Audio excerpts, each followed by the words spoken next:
Ocean here. Happy laning phase, they pick this one up.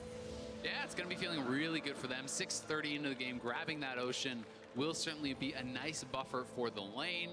Definitely for Camille as well, you know, when Rumble really kind of has to rely on poking down this Camille with any sort of threat or lane control, that Ocean certainly is going to pay dividends up there. So Azael, for the viewers, let's paint that picture, because we were very much about clear timings when it comes to the side of AHQ. Obviously, it's only 6 minutes, but it's been very much in action. We've already said very clearly, farm it out, and we think Damwon Gaming have all the options. So the flare point now with TP on cooldown for a while, already kind of wondering when AHQ will make their first proactive play.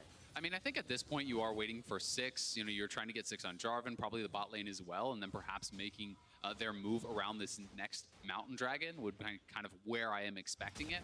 But certainly, it is a bit of a risky play to be kind of sitting back, you know, allowing Camille to get through these early levels, you know, not really looking for any proactive plays.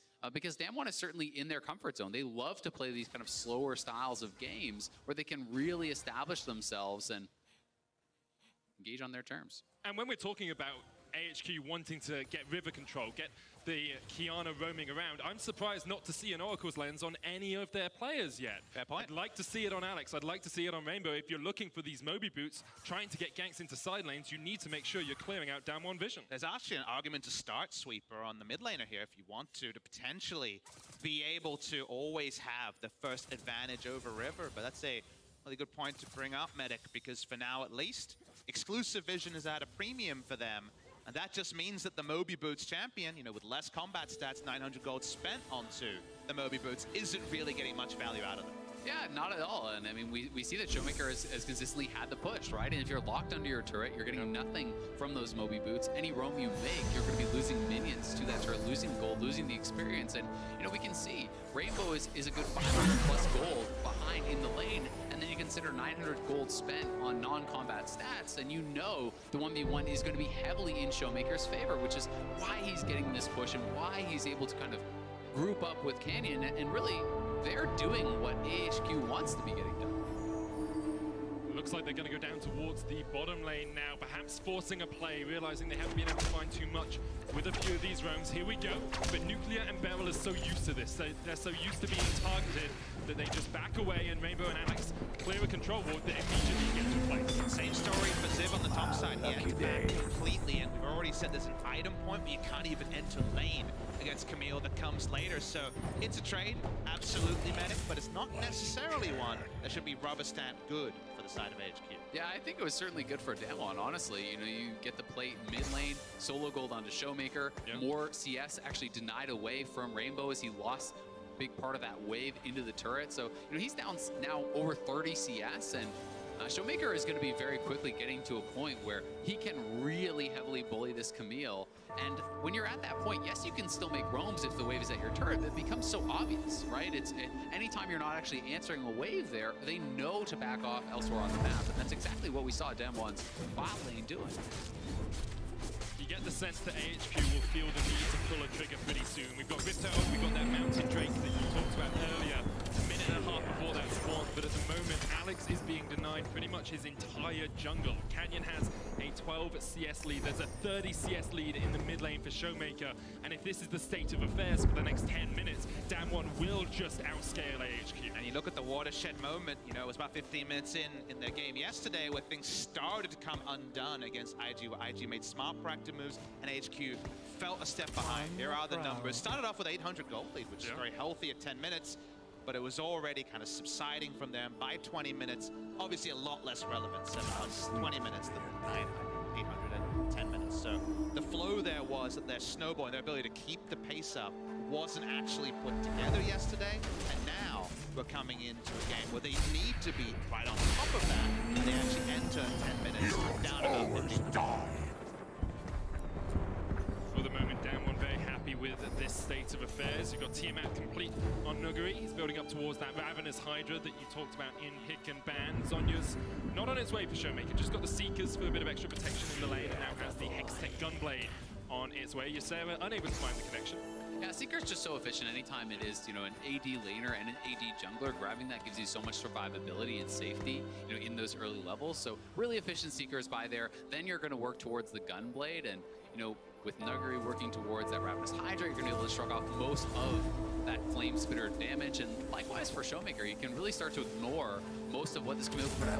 Well, maybe overstepped. Fight continues. There's the solar flare coming in, but the quickness going to follow as well. The equalizer comes down, knocked back into the wall. First blood to Rainbow, but Damwon are not done with the fight yet. Bell on the front line, by the sword coming out. Nuggery forced back. Comes Showmaker. The dive in from Nuclear. That's 2 quick kills for Damwon Gaming. Rainbow trying to get out, but he is shut down by Showmaker. The dive continues underneath the tower. Alex will fall. Nuggery just able to survive for the moment. Gets the shield. Looking for the damage here onto Ziv, but in the end, Ziv will take him out 2 for 4 in favor of Damwon Gaming. Yeah, Damwon Gaming making the best of that. AHQ do pick up the first blood, and they showcase that Kiana Rumble combo. But really, Wacko was on the wrong side of the fight. He had to cut through Damwon to actually regroup with his team. And as a result, Showmaker is able to really turn this one around, and it just all starts this fight over Vision. They decide to engage, but it is onto Beryl, who is going to be so incredibly tanky. And if you roll the tape and you watch the start of this, Rumble had already roamed down. It seemed like to be a perfect fight here with the Rumble Jarvan combination, but so much is invested. At the opening of this fight, the AoE layering isn't on to all the members of Damwon, and the moment that Showmaker cut through 3 people, AHQ quickly had to reevaluate. Yeah, I mean, we saw Wacko coming up and having to cross through Showmaker, being forced to use his summoners, his ultimate, just to get regrouped with the team, and he had nothing left to actually defend himself then from that flash R2 from Showmaker, which allows him to get even further ahead. And we are sitting in a position now with Showmaker getting a couple kills in that fight. He was already way ahead with the turret plate, with the farm, and he is an enormous lead now. Fighting again. Gonna look for the mountain. Drake is secure. Damwon Gaming fighting off towards the top side. AHQ trying to make a battle happen, but Alex has already fallen. Nuclear trying to get underneath this tower here. Bevel will be shut down. Damwon, do they take this? It's a 4v4. Pretty easy fight for them to win if they find the right connection. Showmaker has his ult. Canyon can't quite land the Sonic Wave. AHQ able to retreat. A lot of abilities were still on cooldown when that fight happened. The TP coming in from AHQ confirmed. And there'd be some bloodshed, but a 1-for-1 is only the side dish to the Mountain Drake that Damwon Gaming were able to keep. However, it looks like another kill. Oh, an incredible killer instinct there. Just in the nick of time to dodge away from Rainbow's ult. Showmaker teleporting in to help Nuclear here, but Damwon Gaming perhaps are not done with the fighting yet. Showmaker level 11 looking to jump in. Wacko able to dodge away with the Feather Storm. Rainbow chasing up towards the top side, and Nuggery will not let him get away for now. In the end, Rainbow will get towards his tower, and Damwon Gaming will not find another kill. Yeah, that was just so well played by Nuclear, getting the auto in as Kiana entered so that he could actually get the killer instinct to the other side, avoiding that Kiana stun, because you can actually use the dash while you're being pushed as long as it is before you hit that wall. Here is the previous fight again. It starts with the secure of the Mountain Dragon. Cast your attention to the status bar in the bottom middle of the screen. So many ults on cooldown here because the previous skirmish was so recent. 1-for-1, Drake picked up by the side of Damwon. You feel if Canyon hit that Sonic Wave at the end, maybe he would have gone in. The call of the queue can... It would have been high feet, that's for sure. Definitely would have been. 15 minutes in is a 3,000 gold lead here for Damwon Gaming against an AHQ team that really wanted to play around mid-game power spikes. They're starting to get towards those first items, but they are so far behind Damwon. Yeah, and that is really the big problem, right? You know, when you hit that one item, but you're this far behind, you know, we're closing down a 2,000 gold lead here in the mid lane. It becomes so problematic, right? All of a sudden, the first item, Ghostblade, is no longer impressive when you're sitting on a full Seekers and Gunblade. You know, these items are just not necessarily going to get the same value, but what HQ does have is an incredible amount of playmaking, right? When you have this Rumble Kiana on top of some really powerful engage here from the Rakan and the Jarvan, you can make things happen if someone makes mistakes. Showmaker thanks to the low tower shots here. The supreme display of talent won't engage, but the Flame Spitter finds its mark. That's the shutdown going over to Ziv. Just an aggressive play from the Akali. We call that an unforced error. Tennis and League of Legends had no need to go and poke while the turret was still alive. The shroud doesn't interact like it did before. Nuggery will get the turret up top side. The Ziv roam was definitely the sealer on that one. Exactly, yeah. I just think he didn't expect that Ziv would show up, right? You know, the mini wave is at Ziv's turret, so yes, Ziv makes the roam. They make good on that, get the kill on Showmaker, but Showmaker still finished the turret, and at the same time, Ziv is losing farm top. They lose the turret top, so despite the successful play in getting a kill. You lost 2 turrets and you're down quite a bit of gold. Look, I know that's what Showmaker's going to tell his coach after the game, but it still was unnecessary, Zale. Still unnecessary. I just imagining Showmaker backstage being like, no, it was the tactical play. But what if you didn't die? Hey, I came up with tactical antics. I know a little bit about tactical play. Is that in your solo queue games? We don't talk about it. Oh, okay. Good to know. It's called making space. Zoning over. 0-4, but the jungler keeps coming. Alright, this is too correct. Okay, AHQ trying to set up mid lane here. Wacko and Ysera together. There's an Essence Reaver on Desire, so a good fight perhaps could have some impact, but Dukley already has a Ginsu's and a Manamune stacking up. An interaction to wait for is the fact that you can actually Featherstorm through the Hextech ultimatum and pop the ability, if your timing is right, while Camille is mid-air, to override it with the Featherstorm. So fun interaction we saw a couple of times. LCK that can actually render one of the most important teamfight tools of normally a split pusher in the Camille. Absolutely useless. Yeah, I do believe you can also fizzle it, with a probably time stopwatch, right? So it is something that you really do have to watch out for, and it does give, a little bit of additional playmaking there over to AHQ. But Damwon, happy to play this slow. We have Gregory really pushing the pace of his build, closing in on the Triforce, and when you do hit that 2-item power spike, that's getting close to diving territory. You normally take the Triforce first, Machine and Tiamat, and then focus on the Triforce, but the reason he's gone for Ravenous Hydra is to actually keep up the sustain whichever opponent is sent to him, whether it is the Kiana or the Rumble. You take an aggressive trade, you back off, and the minion wave gives you 300 plus HP. So he's very much agnostic to opponents by going for the high Ravenous Hydra. Yeah, and I think it's a really smart adjustment, right? Because neither of these champions can threaten an all-in on Camille without first getting... And it also allows you to harass under turret, and take a turret shot or 2 there as well. But it is going to be Damwon starting this dragon up. HQ looks like they want to contest this. Well, you've got to contest at some point. They're looking for the fight. Equalizer is available, quickness as well, but the Clown Drake has already fallen. Damwon Gaming able to back off for the moment. Bell still standing on the front line, will just retreat to join his team. AHQ unable to find any connections in the fight, and Rainbow chucks out a Q, won't find his man. Just see how balanced the Kiana looks when river access has always been second. Quickness pops straight away, and Canyon goes down. The ultimate in the jungle from the Kiana can have the greatest effect. Yeah, Canyon taking a poor path there back to mid lane. The rest of his team is going the safe route, and he's walking through an unwarded bush knowing AHQ is around. So AHQ do get a kill and a little bit of pressure, trying their best to battle back into this one. Definitely a pretty lazy play. Didn't expect that from Canyon. But autopiloting or autopathing even his way back to mid lane. Watch the replay here. Makes the ward jump, and you just can't afford to do that when it was unexplored territory inside of Damwon game. And it's a good trap to lay there from Ysera. A nice little punch back in the game for them, and they are going to need these sorts of things, right? You can't really fight on even terms. You can't fight straight up. You need to be somewhat tricky. You need to be somewhat creative and find these engages out of fog. Needs a beat down. Popped in the base there. That one was, of course, not the timing they were looking for. He's creating space too. Don't you say anything about slow pushing. It's not a slow push. The thing is here, though, Nuguri is the guy in the bottom lane. How much can you actually pressure him if he's trying to fight with that Rift Herald? If he's pushing see, now it's a 2v1. Now it's a 2v2, because Ysera's well, winning. Even terms. It's looking good. I feel like I'm listening in on this post-game talk for Damwon game. Yeah, that is a little bit unfortunate.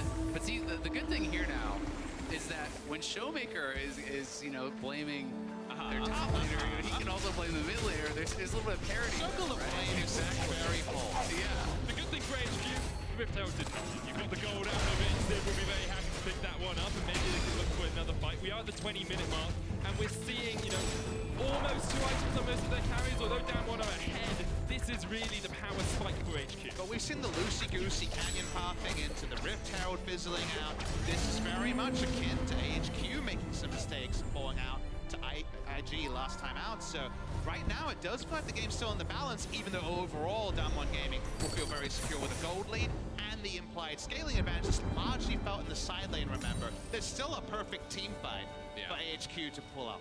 With this comp, there's honestly pretty much always a perfect team fight. The amount of damage that combo can pull off. I mean, this is the Clutch Gaming special, right? We got to see this in the LCS quite a lot, throughout their kind of playoff gauntlet run. They became pretty well known for this comp, and Ziv is at the point where he's full HP under his turret, and you have to equalize the wave. that is a scary part to be in.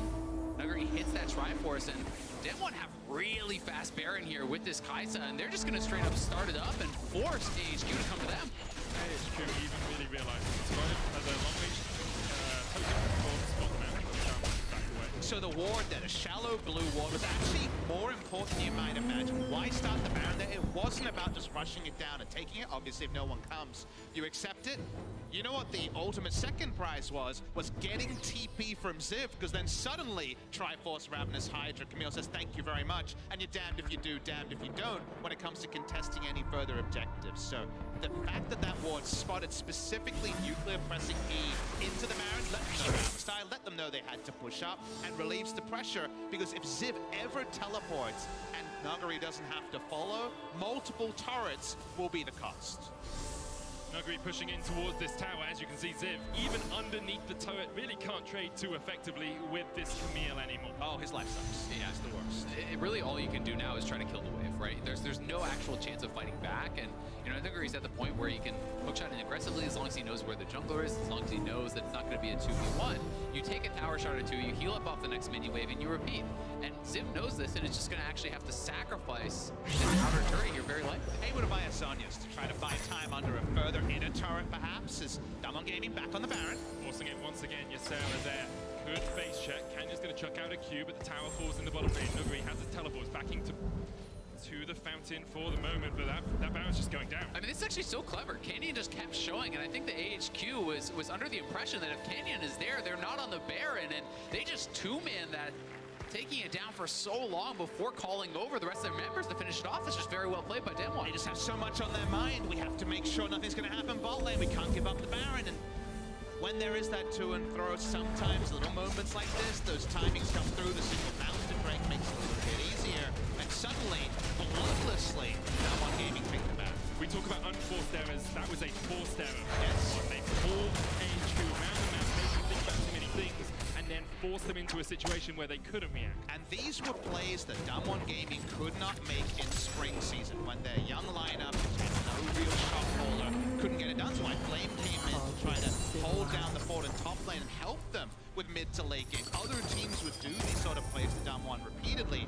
However, leveling up, Coach Kim, previously of Victus Gaming, understanding macro plays, they may not be geniuses yet, but they can pull off plays like that, which when you add in their mechanical prowess, oh boy, does it make them a really fun team to watch. Yeah, it certainly does. And I mean, it now puts them in such an incredibly strong position. We have Showmaker unanswered in the top. You're going for an Ocean Dragon, but you're losing your tier 2 top lane. And with the Baron buff to actually empower these solo laners who are already massively ahead of their counterparts, it becomes very difficult to not just bleed out so much gold during this Baron power play. Definitely spam that hammer back, not worth it, chat. Very, very clear on that one, but sometimes, you know, you gotta take what you can get. That's unfortunately very little at this point. Barrel just comes in to Baron buff off the minions. You look at some of these Damwon members wrong, you're gonna get blown up. Really are. They have a 6,000 gold lead, and AHQ falling further and further behind every second that passes in this game. Yeah, and honestly, you know, from my point of view now, I'm looking at this and thinking, all right, HQ, you need to make some sort of a proactive play, right? You know, even if it is that 5–10% chance of it working out, that is better than you have sitting back and actually just bleeding out this game. Because if they allow themselves to just be split pushed out, to be bled out of this game, they have absolutely no chance. Damwon is just extending their gold lead, is closing in, and are never going to fight you because you're not making them. Very difficult to catch Damwon out there. They continue to clear vision as they push through the jungle. They continue to put down their own control wards. Yeah, don't get me wrong, it's not an easy engage to make, but when a 5% chance of an engage is better than your chances in this game, you gotta pull the trigger. Barco not in the best of shapes. The Featherstorm comes out, but the tower will fall. Ultimate for ultimate. Meanwhile, in the bottom lane, stopwatch used there by Ziv, just trying to force Nuguri away. Trying to stem the bleeding, Sale, and unfortunately what we saw was that AHQ bought the items they needed to, seemed to understand the plays they needed to make, but the sweeper was a contributing factor that they couldn't get a side of control to actually roam up. They could never make play to their items. That's an important thing. You spend 900 gold on an item, it has to do something in lane or on the map, and it was doing neither. Meant that those times just never came, and the good times came exactly when Damwon Gaming were ready for them. And here they are rolling 7,000 gold, and we've had nothing to shout about. Yeah, I mean, it really does feel like AHQ is waiting for the perfect fight, the perfect opportunity, and failing to realize that that is not going to exist in this game, right? You know, the perfect chance is never going to come. You have to take the best chance that is given to you, and you know, you hate to see a team kind of bleeding it out like this, and look at the damage that Nuclear is putting in. This is the chance. The Cataclysm comes down. Teleport used by Down One. Nuclear's almost fallen. The Bell goes in as well. The shutdown already coming out. The Supreme Display and Talon will knock him back. Shotmaker coming in from the side. Nuggets there as well. And Down One Gaming now on the front foot. Stepping forward, diving under the inhibitor towers. Down One, take down two. They're looking for a bit more as Canyon hits the Q. One more. Yesema just about survives as his legion of fans keep him alive. But Waco up towards the top side will fall. Yesema goes down as well. And Down One only lose one man. They're not quite emoting, but they know they've done what they needed to. They'll take down the inhibitor turret here. They've broken the base, and they seem to have broken the hearts of AHQ. Really nothing Rainbow can do to defend. Nuclear dived into the backline, and still they could only take down one. Down One Gaming now on the Nexus turrets, next on the Nexus, and they will claim their first win of World's Groups.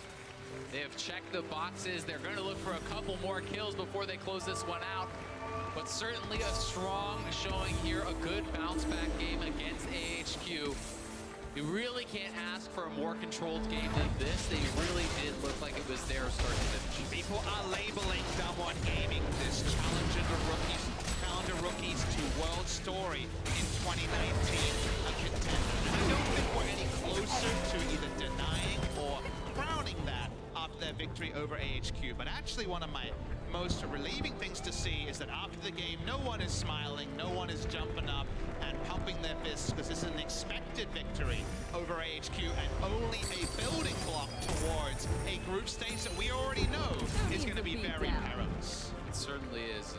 Those expected victories sometimes do not come so easily, as we have seen many times in groups before. In these tight groups, often the team that does get upset by one of these, you know, perceived lower-ranking teams can be the one to get knocked out. So certainly checking that box and going to be feeling good about it. They really are. AHQ, of course, struggling. LMS, the question was how strong they were as a region at the moment. Their second seed not looking too good, but J-Team, on the other hand, did, of course, take down a win yesterday. So we'll see how that develops throughout the group stage. Down One now tying up with at 1-1 in this group. I think if you came into it and said after the first couple of games, Down One would tied up with Team Liquid, both sides of the argument would take that down. Yeah, I mean, maybe less Down One. I think, you know, some people were kind of leaning more in their favor, but you know, I was certainly of the opinion coming into this that those three teams, you know, IG, Down One, TL, really could perceivably finish in any order, right? You know, I think that the differences are small enough that these teams are going to be competitive with each other, and it's going to come down to who can actually execute on the day and who's going to be performing the best at this tournament. And you know, part of the reason I picked TL yesterday, and part of the reason I was maybe lower on Down One than other people, is that they really are a young roster, and it's not like Griffin last year where it felt like they were so close to greatness. Down One had to earn it, they had to improve, but they still do make rookie mistakes. And I remember being young, sometimes you have to make mistakes to learn. It's not enough that your veteran World Championship coach tells you to put those wards down or play smarter. You have to make the mistakes and feel the pain, and they felt it yesterday. They were smarting after losing to TL, and this was the sort of control performance, smart early wards into very ordered play. We saw Showmaker, we saw one or two slight loose performances, but other than that, it did feel like it was a very inevitable victory for Down One. Well, let's have a look at some of that inevitability in their final game fight. This is the What's Your Move replay. Down One really just having an incredible fight at the end after Nuclear comes in. And Nuclear, I think, just having a little bit of fun with it. You know, he kind of ran this one down, but they are so far ahead, and the rest of Down One coming in is able to very, very comfortably clean this up. Exactly, and it's those swooping carries, right? It's not the Yasuo waiting for a Gragasol, it's the fact that Akali, Showmaker, one of the best Akali, probably the best Akali in Korea, can swoop in and try to profit alongside his good fight in Nuggery on the Camille. They can style, they can get on the Nexus, so it doesn't matter. By then the game was won, and the tactical hit coming through from Nuclear. I'll take at least the entire time. Yeah, he was playing for his team. Obviously, when we return, we have a dream matchup. It's Griffin from the LCK versus the LEC champions, G2. Let's go. It's gonna be a fun one. Down on the front line, the sword coming out. Nuggery forced back. Behold, Showmaker, the dive in from Nuclear. That's 2 quick kills for Down One Gaming. Just see how balanced process has always been second. Quickness pop straight away, and Canyon goes down. The Cataclysm comes down, teleport used by Down 1. Nucleus almost fallen, but Behold goes in as well. The shutdown already coming out. The Supreme Display of Talent will knock them back. Showmaker coming in from the side. Nogi's there as well. And Down 1 Gaming now on the front foot, stepping forward, diving under the inhibitor towers. Down 1 Gaming now on the Nexus turrets, next on the Nexus, and they will claim their first win of Worlds Groups.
Welcome back, everybody, as we're getting a look at Papa and Mama Caps throughout the wide-angle lens of the Oppo Reno 2, and they're prepping for an amazing Game 5. LCK's Griffin versus G2 Esports, a clash that fans cannot wait to see underway. Fantastic stuff. I think I speak for myself and many other people that this is one of the most hyped games of the day. We've had a lot of action already, but I think this clash between the LEC champions and between Griffin, the hopefuls from the LCK, is one to really look out for. It just holds so much potential and promise from both sides. Such dangerous words: potential, promise, excitement. There's so many expectations that are on the stage, not just for G2, but for Griffin. For the past 2 days, I think everyone here has just been waiting for G2's game to get over. I honestly have. Over? I want to see him. No, that's what I mean! We need them to get him over here. But, like, you're right. Griffin.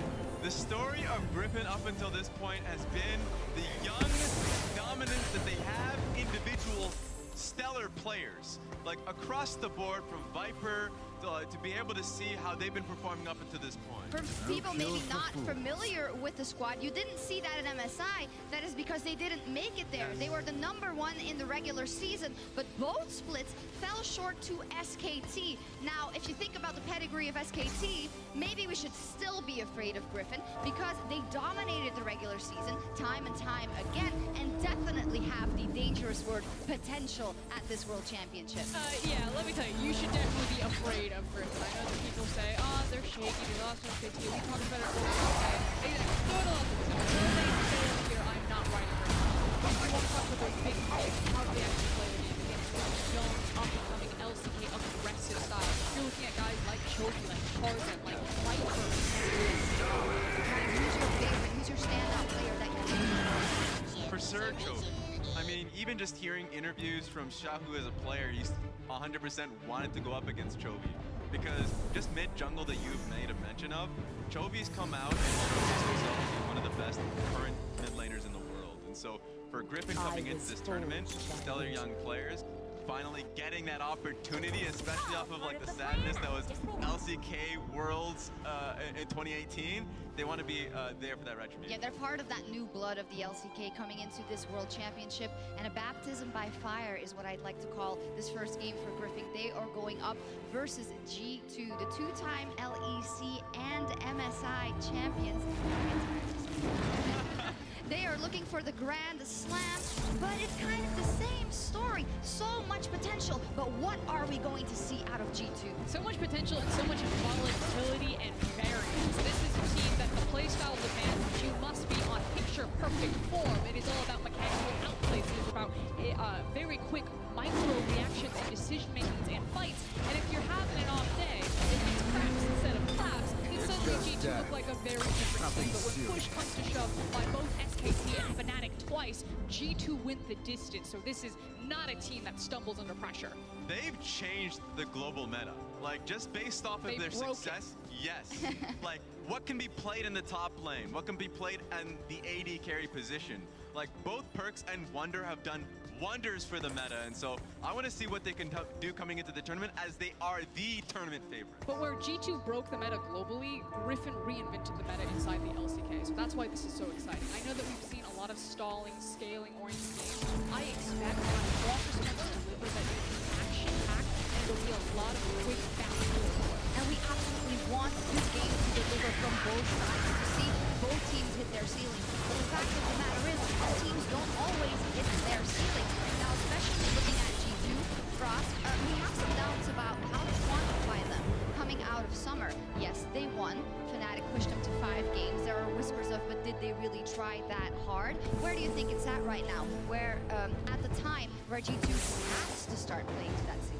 I mean, I'm going to come in and say that they're tournament favorites still. We haven't gotten a look at them. We already talked about the variance, the volatility, the possibility that you just see someone fumble mechanically on stage. But otherwise, I have faith. G2 moved them over to a boot camp, took them to London, pulled them back to get reacclimatized to Berlin. They're they're not in their gaming house, they're in the hotel, so they're trying to take this very seriously and get the players in the right frame of mind to prepare that this is a different event than every other LEC weekend. Let's take a look at a couple of matchups. Very, very gifted mechanical players on the side of Griffin and G2. I'm looking at the jungle as well.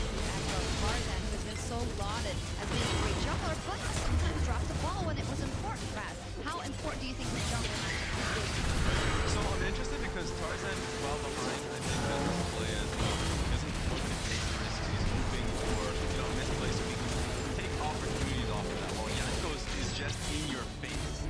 I love to see it because there's also two sides of it. Because this year, I've also seen the side of Jankos where, he has full faith in his laners, go into Karthus, right? So I think this is going to be a great matchup for the game and will dictate who ends up picking up the win, but I have more faith in Jankos here. Yeah, I think Tarzan kind of invented how you attack in a jungle. I know that we talked about the LCK junglers, Clid, Tarzan, and Cannon. None of those names are slouches right here. Tarzan has a ton of hype around him, particularly for his early game. That said, it's weird to say an early game jungler. I mean, every jungler should be an early game jungler. What else are you going to do? Exactly, but it's about what he does with the information, where he chooses to attack, how he's communicating with his laners, and how his laners also been playing weak side. That's kind of very often, but they are so the top side of the map, the Viper has a perfect balance in his back and face, and there's no answer for anyone else to gank it. These are the really clean things about Griffin. Also, stylistically, it's very interesting to look at the G2, who we know are skirmish heavy and very active. And you say the same thing goes for Griffin, but not as much as, let's say, a Dom one, right? They are a bit more methodical in the way they get their leads. When they get them, they snowball them incredibly, incredibly fast. But it's not as high action versus high action straight from the bat, I think, in this one. Yeah, I want to see what they do going up against G2 because we've seen both sides of them. They know their opponent. They can either play quick and, easy with their solo laners, or they can slow it down, track the enemy jungle. It really starts with